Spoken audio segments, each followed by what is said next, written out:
마태복음 6장 9절부터 13절의 말씀을 함께 읽겠습니다. 마태복음 6장 9절부터 13절입니다. 신약성경 8페이지에 있습니다. 그러므로 너희는 이렇게 기도하라. 하늘에 계신 우리 아버지여, 이름이 거룩히 여김을 받으시오며 나라가 임하옵시며 뜻이 하늘에서 이루어진 것 같이 땅에서도 이루어지이다.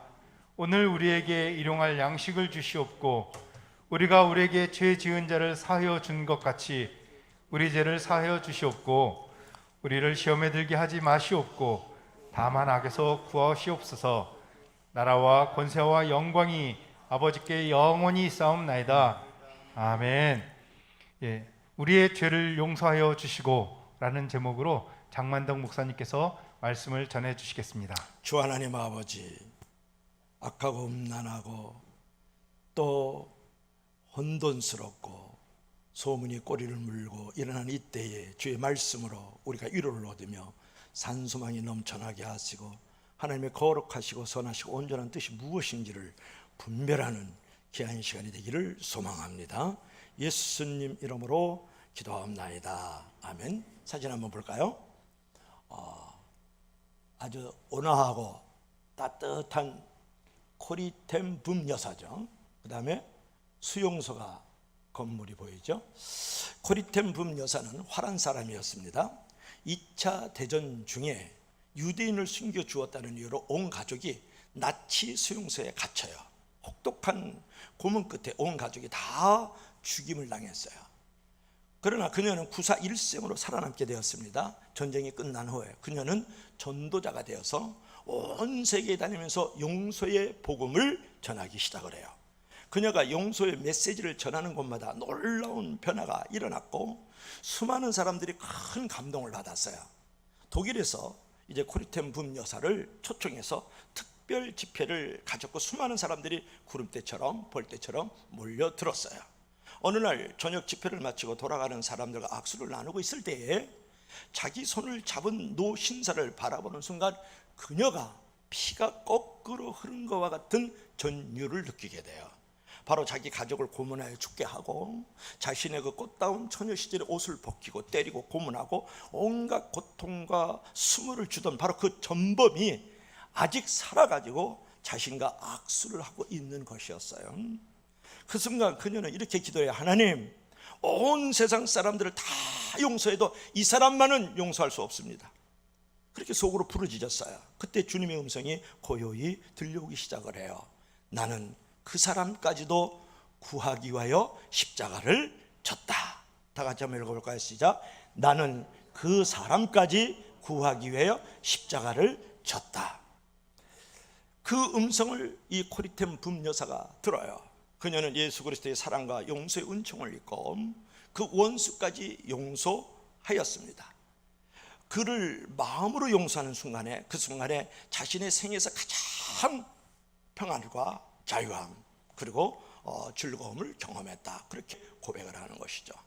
사랑하는 여러분, 용서라는 것은 하나님 때문에 해야 돼요. 용서라는 것은 용서받아야 할 너를 위해서도 해야 되지만 나를 위해서도 용서하며 사는 생활이 절대 필요하다. 그런 말이에요. 자, 오늘은 우리의 죄를 용서하여 주옵소서라는 말씀으로 우리가 은혜를 나누려고 합니다. 여러분, 하나님의 이름을 거룩하게 하고요, 하나님의 나라를 임하게 하고 싶고 하나님의 뜻대로 살고 싶은 그런 욕망, 그런 어떤 의미를 갖고 있지 않은 사람이 어디 있겠어요. 그러나 내가 거룩하게 살고 싶고 하나님의 나라를 이룩하고 싶고 하나님의 뜻을 이 땅 가운데 이제 만들며 살고 싶은데 그러한 삶을 살지 못하게 하는 우리의 발목을 붙잡는 물귀신처럼 자꾸 내가 그러한 삶의 자리로 가는 것을 끌어당기는 그것이 있어요. 그것이 뭐냐면 영적인 문제의 죄라는 거예요. 거룩을 위해서, 나라를 위해서, 또 하나님의 뜻을 위해서 살고 싶은데 그렇게 살지 못하도록 나를 못살게 만들고 전진하지 못하게 하는 것이 바로 죄의 문제가 해결되지 않았기 때문에 그런 거다. 그 말에 죄 때문에 그렇다. 그러므로 우리 주님께서는 우리의 육신의 생명을 보존하는 일용할 양식을 주옵소서라고 기도한 다음에 지난주 의뢰를 나누었었죠. 바로 이어서 제 사함을 위하여 간구할 것을 우리에게 말씀하고 있어요. 자, 우리에게 죄를 지은 자를, 우리에게 잘못한 자를 용서하여 주옵시고 그랬을 때 우리가 어떤 죄를 용서를 받아야 될까요? 어떤 죄를 용서를 해야 될까요? 이것이 중요한 거야. 근본적인 죄인가 아니면 일상적인 죄인가? 좀 어렵죠? 한번 읽어봐요. 시작.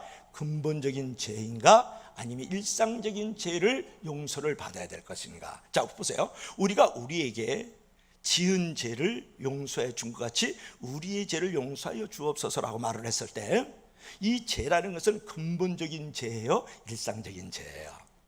이것은 우리의 근본적인 죄의 문제를 다루고 있는 것이 아니라 우리 생활 속에서 일어날 수 있는 일상적인 범죄의 문제를 다루고 있다는 거예요. 아직도 우리가 조금은 이해하기 어려운 부분이 있죠. 자, 무슨 말일까요? 자, 근본적인 죄는 무엇이고 일상적인 죄는 무엇이라는 거예요. 자, 예수님께서 베드로의 발을 씻기는 장면을 우리가 연상을 해봐요. 그 사건이 요한복음 13장 4절부터 10절에 나오는데 우리가 그 생각을 하면 우리가 쉽게 이해할 수가 있어요. 어느 날 예수님께서 허리에 수건을 두르셨어요. 그러고 나서 대야에다 물을 뜨신 다음에 제자들이 쭉 앉아 있으니까 발을 닦아줘요. 이스라엘 백성들은 다 샌들 신고 다니니까 발이 먼지가 많이 묻고 꿀린내가 많이 나잖아요. 그래서 발을 막 닦아주는데 베드로가 벌떡 일어나더니 예수님 안 됩니다. 내 발 절대 못 닦아요. 내가 예수님 발을 닦아줘야죠. 그러니까 예수님께서 내가 너 발을 씻지 않으면, 닦아주지 않으면 너하고 나하고 상관없다, 그렇게 말씀하시는 거예요. 그러니까 베드로가 소스라치게 놀라가지고 그래요, 그러면 손도 닦아주시고 머리도 닦아주세요. 이거 성경에 나오는 거예요. 그대로 새롭게 듣는 사람은 회개할 수 있기 바랍니다. 그래서 손도 닦아주시고 머리도 닦아달라는 거예요. 목욕을 시켜달라는 거예요. 그러니까 예수께서 하시는 말씀을 들어서 이미 목욕한 자는 발만 씻으면 되느니라, 그렇게 말씀을 하셔요. 여기서 우리가 중요한 복음의 신비가 있어요. 여러분, 목욕을 한 자는 발만 닦으면 된다. 이 목욕을 했다는 것은 뭐냐면 원죄를 씻음 받은 자를 말하는 거예요. 즉 거듭난 자, 예수를 믿어서 의롭다고 여김을 받은 자, 즉 근본적인 원죄의 문제가 영원히 해결된 것을 갖다 목욕했다, 그렇게 얘기를 하는 거예요. 그럼 발 씻는 건 뭐예요? 발이라는 것은 날마다 닦아야 되잖아요. 그러니까 날마다 죄를 짓는 그 자범죄를 날마다 하나님 앞에 고백하고 자백하는 것, 그것이 일상적인 죄예요.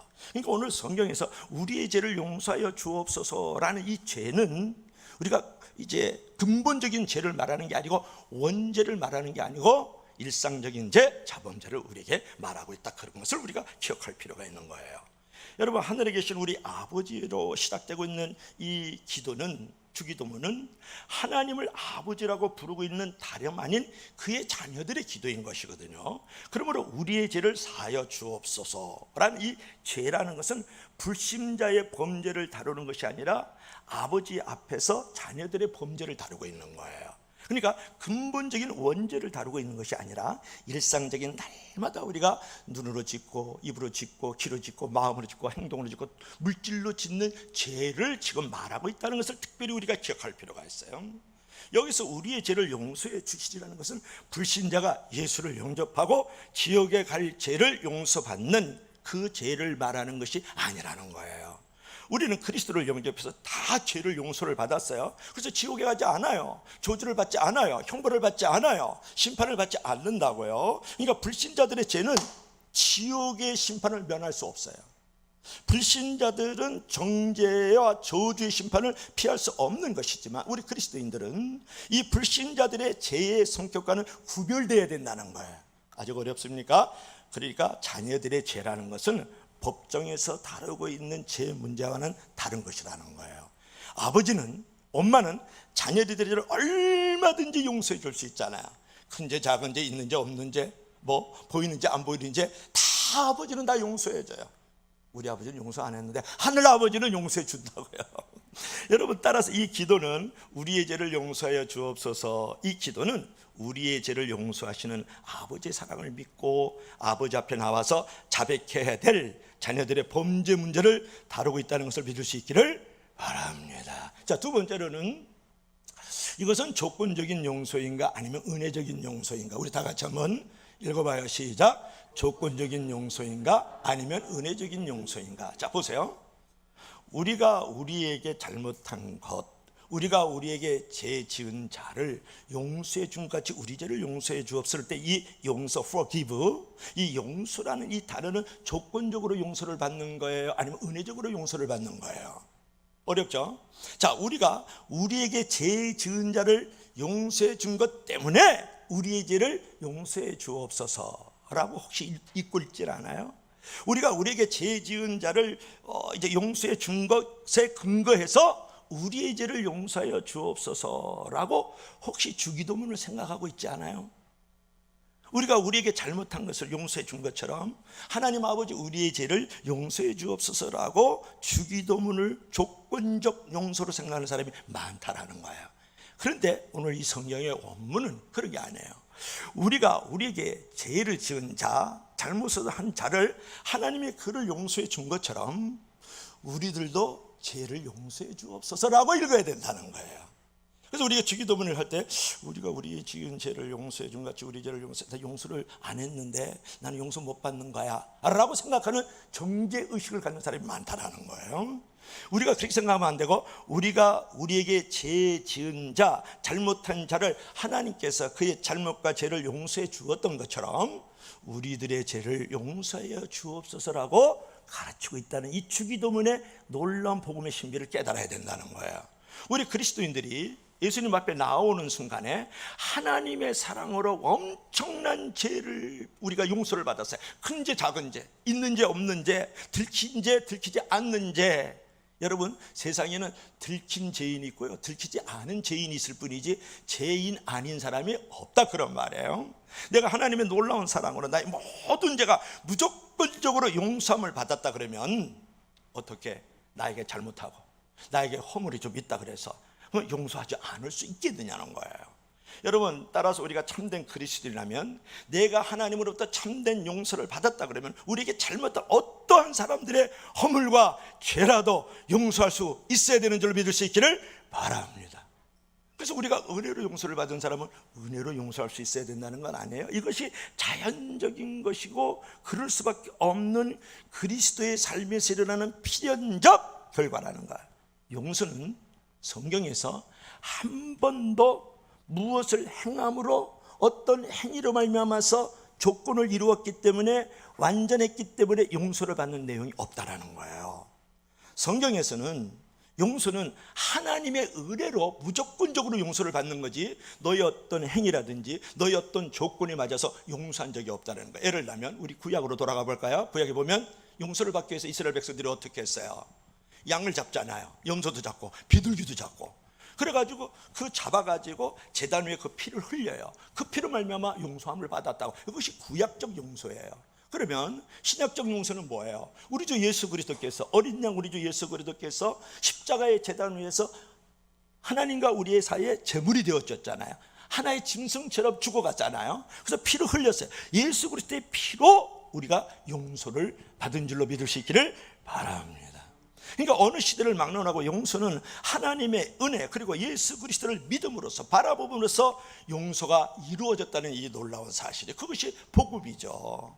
이는 인간에게 일용할 양식이 있어야 되는 것처럼 용서가 있어야만 살 수 있다는 의미를 우리가 생각할 수 있어요.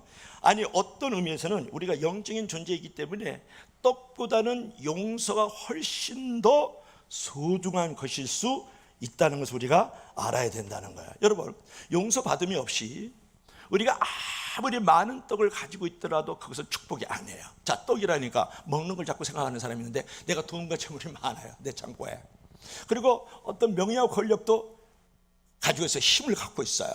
그리고 사회적으로도 높은 신분을 가지고 있을 뿐만 아니라 내가 건강해. 그럼에도 불구하고 in spite of nevertheless, 그럼에도 불구하고 내가 용서받지를 못했어요. 내가 누구를 용서하지 못하고 있어요. 그러면 노예예요. 그건 감옥에 있는 자예요. 그건 불안해요. 무지무지 스스로 압력을 받고 있다고요. 그럼 떡보다도 용서가 더 축복이라는 거예요. 내가 많은 소유를 가지고 있어요. 복된 환경을 누리고 있음에도 불구하고 남을 용서하지 못하고 남을 용서받지 못했기 때문에 그 일로 말해서 늘 불안하고 답답하고 괴롭고 늘 피해자로 살아가고 그 사람 그 사건 때문에 노예처럼 질질 끌려다니고 그 사람 때문에 조종당하면 그것이 떡보다 용서가 더 중요하다는 거 아니에요. 그렇게 살아가는 사람이 의외로 많습니다. 아버지 용서 못하는 사람 손 들어보세요. 엄마 용서 못하는 사람 손 들어보세요. 자녀들을 끝까지 용서 못해요. 내가 가지고 있는 그 직장에 있는 그 갑질 한 사람 죽어도 용서 못하는데 내가 죽었어도 너 괴롭힐 거야 아마 이런 사람. 사업하다가 또 여러 가지 거래처로 서로 관계가 안 좋아요. 그래서 미움 불신을 끊임없이 증오하면서 살아가는 사람이 그 사람은 노예예요. 사실은 2번 죽는 거예요. 그 사람 그 사건 때문에 죽고 내가 그 사건과 사회에 갇혀있고 눌려있고 노예처럼 조종당하고 있기 때문에 또 죽는 거야. 그렇게 살래요? 여러분 용서받지 못한 죄인이 감옥에서 아무리 많은 떡을 먹어도 조금의 위로도 되지 못해요. 감옥에서 해방되는 게 중요하지. 감옥 안에서 잘 먹고 잘 입고 감옥 안에서 잠잘 자고 그래 무슨 의미가 있어요. 감옥에서 나와야죠. 만약 그들에게 양식을 줄까 용서를 줄까 이렇게 물어보면 감옥에 있는 죄수는요 대부분 둘 중에 하나를 선택하라 그러면 용서를 선택하죠. 감옥에서 탈출 감옥에서 나오는 걸 원하지 않겠어요? 그래서 왕보다는 자유를 달라 이제 그렇게 되는 거죠. 그게 유명한 사람이 넬슨 만델라라는 사람이에요. 넬슨 만델라. 남아메리카 공화국에서 최초로 흑인 대통령이 된 사람이거든요. 그 사람이요 원래 인권을 이제 주장했던 사람이에요. 그리고 변호사였어요. 그러니까 이 남아프리카는 인종차별이 심하거든요. 이 백인들이 이렇게 눈에 가시해요. 그래서 하여튼 여차여차 해가지고 감옥에다 집어넣어요. 27년 동안 감옥에 있었어요. 몇 년 동안요? 27년 동안. 근데 감옥에 나오자마자 국민투표해가지고 최초로 흑인 대통령이 되는 사람이 넬슨 만델라예요. 그래가지고 이제 나오니까 자기 주변에 참모진들이 넬슨 만델라 대통령님이시오. 당신을 감옥에 쳐넣었던 저들을 다 살해하고 저 종족들을 다 숙청해야 됩니다. 죽여버려야 됩니다. 추방합시다. 그랬더니 넬슨 만델라가 하는 말 없어요. 아니요. 그들의 가해자들을 용서해 주세요. 그들을 오히려 품어주세요. 나는 그들을 숙청하고 그들을 죽임으로써 보이지 않는 감옥에 또 들어가서 죄인처럼 노예처럼 살고 싶지 않습니다. 유명한 얘기예요 여러분. 이건 거예요. 그래서 시편 32편 1절부터 5절을 한번 읽어볼까요? 시작. 허물의 사함을 받고 자신의 죄가 가려진 자는 복이 있도다. 마음에 간사함이 없고 여호와께 정죄를 당하지 않는 자는 복이 있다. 이거 한마디로 축약하면 뭐냐면 죄를 사함받는 사람은 복이 있다라는 거예요. 근데 죄를 해결하지 못한 사람들이 3절 4절 나와요. 읽어봐요. 시작. 내가 입을 열지 아니할 때 종일 신음으로 내 뼈가 쌓였다. 내가 용서하지 못하고 용서를 받지 못한 사람은 내 뼈가 무너지고 있는 거예요. 내 뼈가 병들어가는 거예요. 내가 육체적으로 큰 질병 가운데 있다라는 거예요. 자, 4절 한번 읽어봐요. 시작. 주의 손이 주야로 나를 누르시오니 내 진액이 빠져서 여름 가뭄에 마른같이 되었다. 중요한 단어가 뭐야? 누른다. 여러분 내가 용서받지 못하고 남을 용서하지 않잖아요. 그러면 내가 압력을 받아요. 압력받다가 터지면요 인생 끝장나는 거예요. 그래서 뛰어내려요. 그러니까 눌려지는 거예요. 압박을 받는 거예요. 얼마나 답답하고 괴롭겠어요. 누르시오니 그리고 마른같이 되었다. 내 심령이 깊이 말라요. 몸도 마르고요, 마음도 말라요, 영혼도 말라요. 용서하지 못하면, 용서받지 못하면 말이죠. 그래서 시편 기자가 그 얘기를 하는 거예요. 그러니까 빨리 죄를 아뢰고 용서하고 용서를 받으세요. 그러면 당신이 복이 있습니다. 그게 시편 30편 1절부터 5절의 말씀 아니겠습니까? 자, 그러므로 여러분 진정한 기쁨을 내가 누리고 또 정말 마음의 진정한 위로와 평안을 얻으려고 그러면 용서받고 용서할 줄 알아야 된다. 이제 그런 말이에요. 여러분 보세요. 다른 사람을 용서하지 못하는 사람은 자신이 건너야 될 다리를 파괴하는 것이다. 부서뜨리는 유명한 말이에요. 한번 따라해 볼래요? 다른 사람을 용서하지 못하는 사람은 자신이 건너가야 될 다리를 부시는 것이다. 무서운 거죠. 내가 성공을 향해서 가야 돼요. 내가 평안을 위해서 가야 돼요. 자유를 위해서 가야 돼요.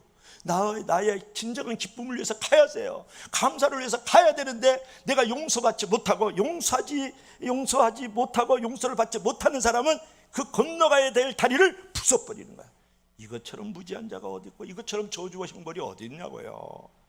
여러분, 일용할 양식도 필요하겠습니다만 그보다는 내 양심의 평안과 양심의 자유를 참으로 구할 줄 알아야 된다는 거예요. 그러므로 일용할 양식이 우리의 육체의 삶을 편안하게 했다 그러면, 지난 주일날 우리 상고했지 않습니까? 제사함을 받는 용서는 우리의 영적인 삶을 편안하게 만들어가는 줄로 믿을 수 있기를 바랍니다. 그러면 우리가 우리에게 잘못한 것을 용서해 준 것처럼 우리를 죄를 용서하여 주옵소서라고 이제 주님께서 그렇게 기도하라고 가르쳐 주셨는데, 이 기도 안에는 몇 가지 교훈이 있어요. 첫째로는 뭐냐면 우리는 날마다 죄인이다, 그런 말이에요. 한번 읽어볼까요? 시작. 우리는 날마다 죄인이다. 또 죄인 아니라고, 내가 뭐 날마다 죄인이에요. 알고도 지고 모르고도 지은 죄 많아요. 여러분, 날마다 공기를 마시지요, 늘 죄를 마시고 살아요. 근데 중요한 것은 이 죄라는 단어는 원래 빛이라는 단어예요. 빛. 영어로 말하면 데터. 맞나? D-E-B-T-O-S다. 이 B 하나 빠졌다. D-E-B-T-O-S. 데터. 하여튼 빛이야, 빛. 헬라로 오페일라 바타 이런 말을 하는데요. 죄라는 것은 법을 어긴 걸 말해요. 죄라는 것은 빛을 걸머진 걸 말해요. 죄라는 것은 부채를 아는 걸 말하는 거예요. 죄라는 것은 윤리와 도덕적 책임을 말하는 것이거든요. 여러분, 우리 모두가 빚을 짓고 사는 사람들이에요. 우리 모두가 부채를 끌어안고 사는 사람이에요. 우리가 모두가 윤리와 도덕적 책임을 져야 될 사람들이거든요. 마땅히 갚아야 될 빚, 부채, 그런데 갚지 않고 있는 빚들이 많다라는 거예요. 여러분, 우리가 하나님 앞에서 갚아야 될 빚이 있음에도 갚지 못하고 있는 것, 그것이 바로 죄거든요. 여러분 보세요. 야고보서 4장 17절 한번 읽어볼까요? 시작. 이러므로 사람이 선을 행할 줄 알고도 행치 아니하면 죄니라. 이렇게 말씀하고 있는 것을 우리가 볼 수가 있죠. 우리는 교회를 향해서, 또 이웃을 향해서, 가족을 향해서, 그리고 자기 자신을 향해서 마땅히 해야 될 것을 하지 않는 온갖 것들이 얼마나 많은지 몰라요. 이것을 분명히 비치고 이것은 부채예요. 그래서 성경은 그 빚들이 바로 죄라고 우리에게 말씀하고 있는 거다. 그러니까 내가 하나님 앞에 죄를 범하고 있으면서도 죄가 없다고 말하는 것처럼 큰 죄는 없는 거예요. 파스칼이 이 땅에 살고 있는 두 종류의 죄인을 말하는데요. 한 사람은 죄가 없어 나, 그는 희망 없는 죄인. 내가 죄가 없다고 하는 죄인이 있어요. 그냥 희망이 없는 죄인. 이건 구제불능이라는 거예요. 근데 어떤 죄인은 나는 죄가 있어요. 그래서 자기가 죄인인 것을 인정하는 죄인, 희망이 있는 죄인. 내가 죄인이라는 것을 인정할 때 희망이 있는 죄인이 되는 거거든요. 그런 의미에서 우리 그리스도인들은 의인이에요. 예수 그리스도로 말미암아서 내가 의롭다고 인정함을 받았어요. 그리고 동시에 날마다 죄를 짓는 죄인이라는 거예요. 그래서 우리는 죄인과 동시에 의인인 줄로 믿을 수 있기를 바랍니다. 자, 두 번째로는 시작. 날마다 죄의 자백이 필요하다. 자, 우리의 죄를 용서하여 주옵소서라는 그 주님께서 가르쳐준 기도문 안에는 날마다 죄의 자백이 필요하다, 그런 말인데요. 그러니까 사람들은 자기의 죄를 자백하지 않는 것은 갚아야 할 빚을 갚고 있지 않는 것과 같다고 우리가 생각을 해야 되는 거예요. 사람들 중에는 반복되는 죄의 자백과 자백의 횟수를 가지고 그리스도인이라는 것들은 말이야, 날마다 죄를 짓고 용서해달라고, 죄 짓고 용서해달라고, 죄 짓고 용서해달라고 끊임없어. 그냥 맨날 죄 짓기 위해서, 용서받기 위해서 죄 짓는 것 같아. 쟤네들은 이제 이렇게 얘기하는 친구들이 있는데, 그런 친구들은 나쁜 친구들이죠. 뭘 몰라서 그래요. 죄의 자백을 포기한다는 것은 사실은 더 큰 범죄 속에 빠지려는 것을 분명히 알아야 돼요. 예를 들어 봅시다. 여러분, 발이 있잖아요. 발을 오늘만 씻어요?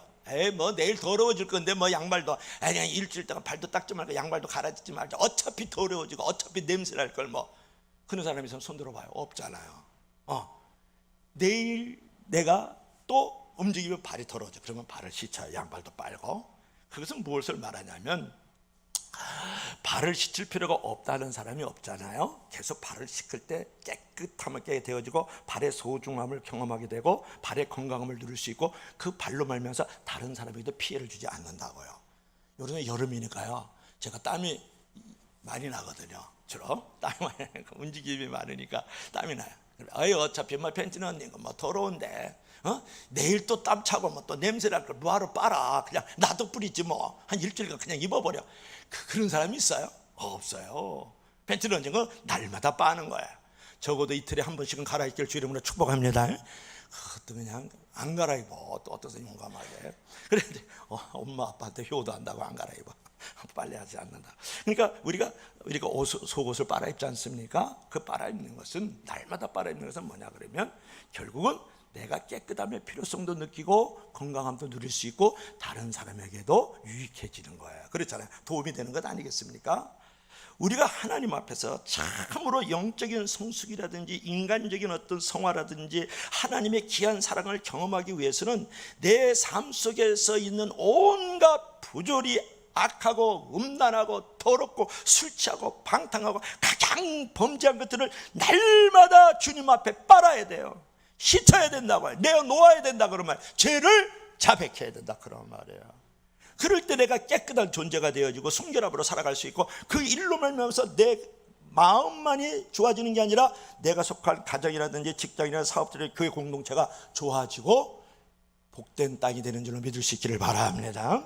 그래서 자백은 영혼을 성결히 보호하고 하나님과의 어떤 관계를 회복하는 데 매우 중요하다는 거예요. 그래서 이제 요한일서 1장 9절을 한번 읽어볼까요? 시작. 만일 우리가 우리의 죄를 자백하면 저는 미쁘시고 의로사 우리의 죄를 사하시고 모든 불의에서 우리를 깨끗하게 하실 것이요. 이 우리라는 단어에다가 자기 이름을 대봐요. 종만이가 이런 식으로, 경아가 이런 식으로, 우리라 그러면 자기가 좀 빠지는 경우가 너무 많아. 자기 이름을 대요. 속으로. 시작. 장만덕이가 장만덕이의 죄를 자백하면 저는 미쁘시고 의로사 장만덕이의 죄를 사하시고 모든 불의에서 장만덕이를 깨끗하게 할 것이다. 이제 그런 말씀이거든요. 죄의 자백으로 용서를 얻는 것은 인생을 위대하게 변화시키는 거예요. 나는 제 용서를 받아야만 하는 존재임을 인정하고 고백하는 것은 엄청난 인생의 큰 개혁을 이루기 시작하는 거거든요. 그러므로 죽을 때까지 매일 일용할 양식이 필요하잖아요. 마찬가지로 죽을 때까지 죄를 용서받으면서 살아야 된다는 존재라는 것을 우리가 고백할 줄 알아야 되겠다. 우리가 이 사건을 제일 경험했던 사람 중에 한 사람이 누구냐 하면 사진 한번 볼까요? 누굴까요? 다윗이에요. 남자는 다윗이에요. 또 영화배우 이름 생각하지 말고 그 앞에 있는 사람은 누구예요? 얼굴 예쁘네요. 밧세바. 그러니까 다윗과 지금 밧세바가 지금 둘이서 이렇게 마차를 타고 이렇게 신혼여행 가는 거예요? 아니에요. 다윗이 어느 날 이제 옥상 일을 거닐기 시작해요. 오후에 한숨 푹 자고.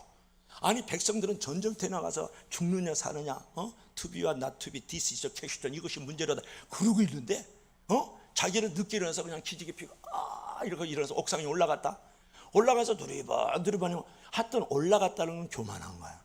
교만한 눈에는 늘 나쁜 게 보여. 보니까 저쪽 궁궐 옆에 우리아의 장군 아내가 밧세바가 있어. 밧세바가 송을 타올라 목욕을 쫙 하는 거예요. 너무너무 예쁜 거예요. 보세요. 얼마나 예뻐. 그러니까 그때 왕은요, 국가의 전부가 자기 거야. 사람도 내 거고, 재물도 내 거고, 땅도 내 거고, 권력도 다 자기 거야. 그 당시는 왕정 정치이기 때문에 그러니까 불렀어요. 콜했어요. 밧세바 나를 봐. 빨리 세봐. 그러면서 이제 불렀어요. 불러가지고 뽀뽀를 했잖아요. 그것이 간음을 행한 것이죠.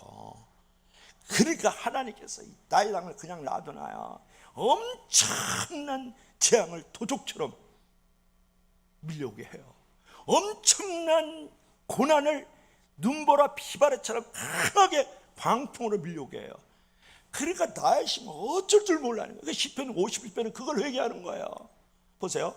다 같이 읽어봐요. 시작. 하나님이여 주의 인자를 쫓아 나를 긍휼히 여기시고 주의 많은 자비를 쫓아 내 죄과를 도말하소서. 나의 죄악을 맑게 씻기시고 나의 죄를 깨끗이 제하여 주옵소서. 그가 눈물을 얼마나 흘렸는지 베개를 적시고 이불을 절식될 정도로 눈물의 회개의 눈물이 강물을 이루었다고 말씀하고 있는 거예요. 사랑하는 여러분, 하나님의 용서가 필요한 존재임을 인식하고 그 죄의 해결을 간구할 줄 알아야 된다. 자백할 줄 알고 고백할 줄 알아야 된다. 그런 말이에요. 성도는 자신이 죄인임을 하나님 앞에 깨닫고 통곡하며 회개할 때 예전에 맛보지 못했던 놀라운 유쾌함이 있어요. 통쾌함이 있어요. 상쾌함이 있다고요. 그뿐만 아니고 내가 하나님 앞에 정말 자복하고 통회하면 내 모든 것들의 제약을 하나님 앞에 내려놨을 때 참 자유를 경험하게 되고 이전에 경험하지 못했던 진정한 평안과 세상이 줄 수 없는 자유함을 거기서 누리는 거예요. 요즘에 도시교회 성도들이요, 회개하지 않습니다. 하나님 용서해 주세요. 그리고 형식적으로 종교적인 예배 가운데 빠져 있다고요. 그러면 진정한 평안, 진정한 자유, 진정한 기쁨, 진정한 인생의 통쾌함을 누릴 수가 없는 거예요. 여러분, 매일 일용할 양식이 있어야 하듯이 매일 제 용서의 은혜가 있어야 되는 줄 믿으시기를 바랍니다. 매일 밥을 먹듯이 매일 제 용서의 강구가 우리에게 있어야 되는 줄 믿으시기를 바랍니다. 자, 마지막으로 우리가 우리의 죄를 용서하여 주옵소서 때 다 같이 시작. 책임을 가진 자로서 용서하라. 우리가 조건적으로 용서를 받는 게 아니라 우리는 용서할 책임이 있다라는 거예요. 자, 한번 사진을 한번 볼까요? 자, 이 사람은 김푹이라는 여사예요. 베트남 여인입니다. 김푹. 그 다음에 이 꼬맹이 여자아이가 지금 두 손을 이렇게 벌거벗고 지금 뛰어나오는 장면이지 않습니까? 미국인이 지금 베트남을 공격을 할 때에 네이팜이라는 폭탄을 터뜨려요. 네이팜은 뭐냐면 사람의 살갗을 태워서 죽이는 폭탄이에요. 그거를 맞고 옷이 불타리고 옷을 벗어버리고 지금 온몸에 불이 붙어서 이 불을 지금 끄기 위해서 손을 벌리면서 뛰쳐나오고 있는 거를 종군 기자가 사진을 찍어서 풀리처상을 받은 장면이에요. 여러분, 김푹 여인은 베트남 여인으로 월남전 당시에 살을 태우는 무서운 네이팜 폭탄이 떨어진 마을에서 필사적으로 도망쳐서 나온 한 40년 후에 이 여인의 모습을 우리가 보고 있는 거예요. 그가 유명 인사가 돼서 우연히 종군 기자의 카메라에 그 도망치는 모습이 찍혀서 전 세계의 여러 신문에 실려서 아주 큰 관심을 모았거든요. 그런데 1996년에 워싱턴에서 월남전 기념비 제막식이 있었는데 이 김푹 여인이 초청되어서 연설을 하게 돼요. 그녀는 연설에서 민간인 마을에 폭탄을 투한 비행기 조종사를 만나면 나는 그를 용서할 것이라고 말을 해요. 그런데 놀랍게도 그 자리에 존 머플러라는 그 비행기 조종사가 그 참석해서 그 자리에서 이 여인의 연설을 듣고 있었어요.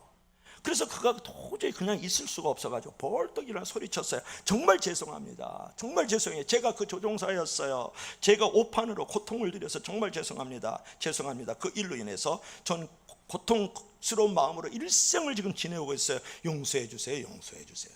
그럴 때 이 김푹 여사가 일어나서 용서합니다. 괜찮습니다. 저는 다 용서합니다. 다 용서했어요. 순식간에 벌어진 일리에 사람들이 깜짝 놀랐어요. 그리고 다들 용서를 빌고 용서하는 감격스러운 장면 앞에서 눈물을 훔치면서 우레와 같은 박수를 보내게 돼요. 자기와 자기 가족의 평생 지울 수 없는 이 흉터, 이 화상을 남긴 그 당사자를 이 김푹 여인은 어떻게 용서할 수 있는지를 신문에 말하는데, 신문은 그녀가 월남전 이후에 크리스찬이 되었고 이 비행기 조종사 존 워플러 역시 오래전부터 신실한 그리스도인이었다고 말하고 있는 거예요. 여러분 보세요. 그리스도인의 용서는 하나님의 용서와의 관계가 있는 거예요. 우리가 우리에게 죄를 지어준 것을 용서해 준 것처럼 우리 죄를 용서하여 주옵소서라는 말을 자칫 하다 보면 우리가 다른 사람을 용서해 주는 조건이 있기 때문에, 다른 사람을 용서해 줬기 때문에 나가 용서를 받는 결과와 보상으로 생각하는 경우가 많은데, 그건 잘못된 생각이고 잘못된 복음적 해석이에요. 하나님도 우리를 용서해 주시기 때문에 우리들도 용서를 해줘야 된다는 거지. 어떻게 조건을 줬기 때문에, 그렇게 했기 때문에, 그런 조건을 했기 때문에 나를 용서해 주십시오라는 것은 잘못된 것이다, 그런 말이에요. 내가 용서를 받아야 되니까 나도 용서를 해야지, 이런 생각 때문에 다른 사람을 용서하는 것은 잘못된 용서다, 그런 말이에요. 우리는 용서를 벌기 위해서 용서를 파는 사람이 아니에요. 내가 용서를 받기 위해서 내가 너를 용서해 주는 값을 내야만 되기 때문에 너를 용서한다는 것은 용서 안 한 거예요. 그거는 성경이 그리스도에게 용서를 말할 때는 언제나 그 밑바닥에 전제되어 있는 것이 있는데, 이미 우리는 용서를 받은 자들입니다. 할렐루야. 그 밑바닥을 깔고 용서를 하지 않으면 진정한 용서가 아니라는 거예요.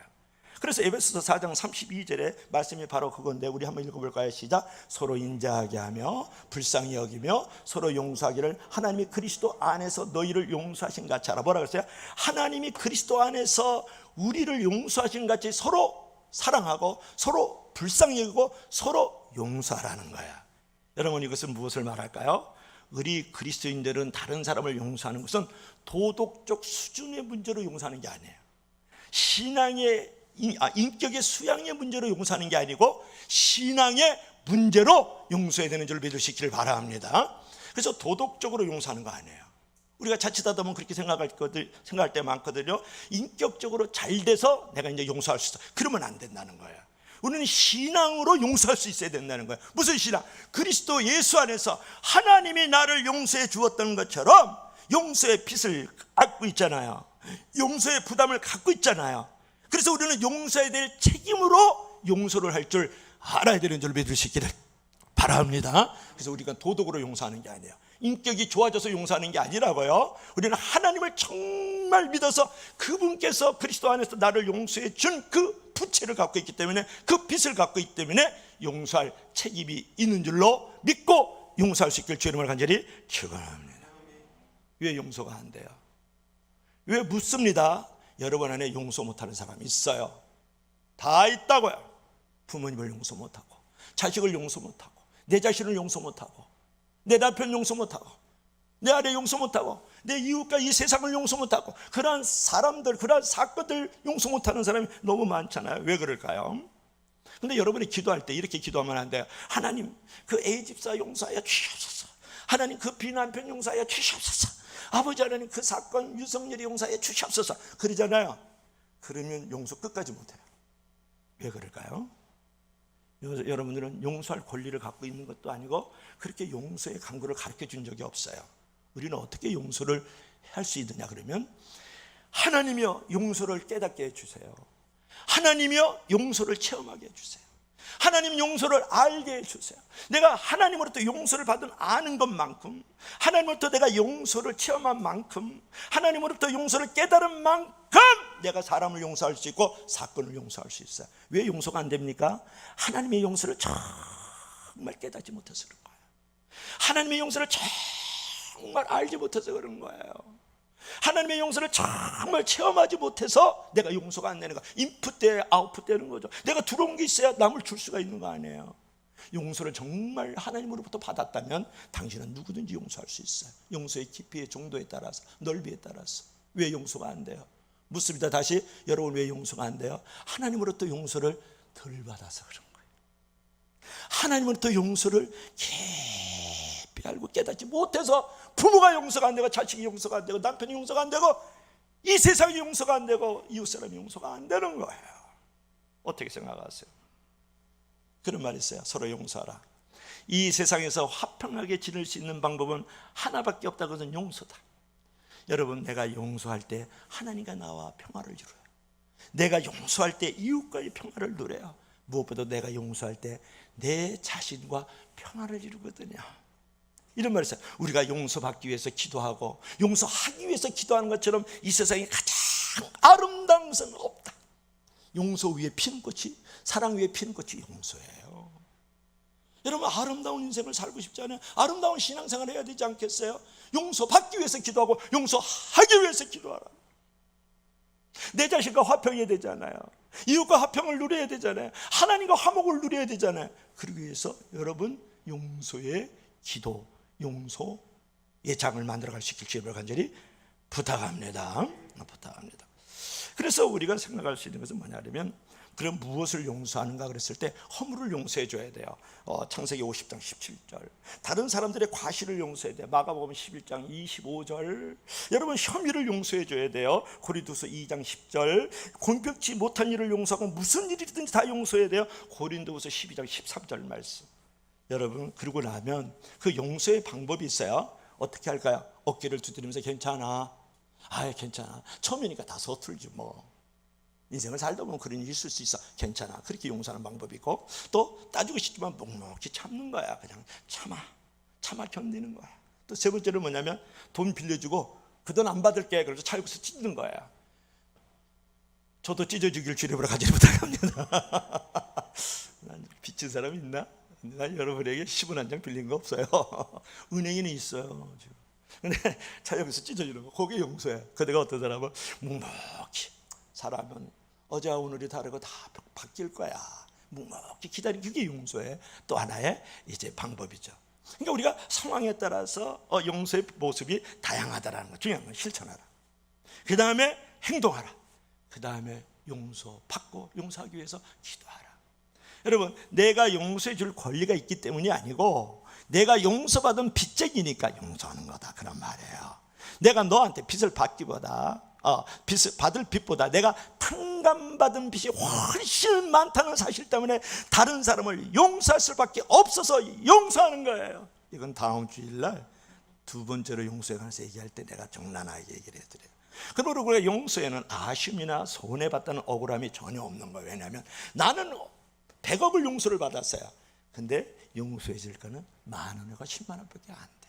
그러니까 내가 용서를 해야 되는 것은 아쉬움도 없고 손해도 없고 오히려 내가 용서해 줬다는 것 때문에 하나님께 감사하고 찬양하는 삶이 되어져. 그 일로 말미암아 자유, 그 일로 말미암아서 평안, 그 일로 말미암아서 나의 진정한 인생의 성공이 있기 때문에 나는 하나님께 용서를 더 해야 된다. 할렐루야. 오늘 결론을 뵙겠습니다.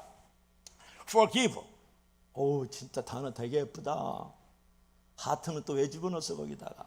그러니까 무엇을 위하여 주라. 요게 용서예요. 요거는 다음 주일날 가르쳐 드릴 거예요. 오늘은 아니에요. 자 오늘 용서에 관해서 은혜를 나눴는데요.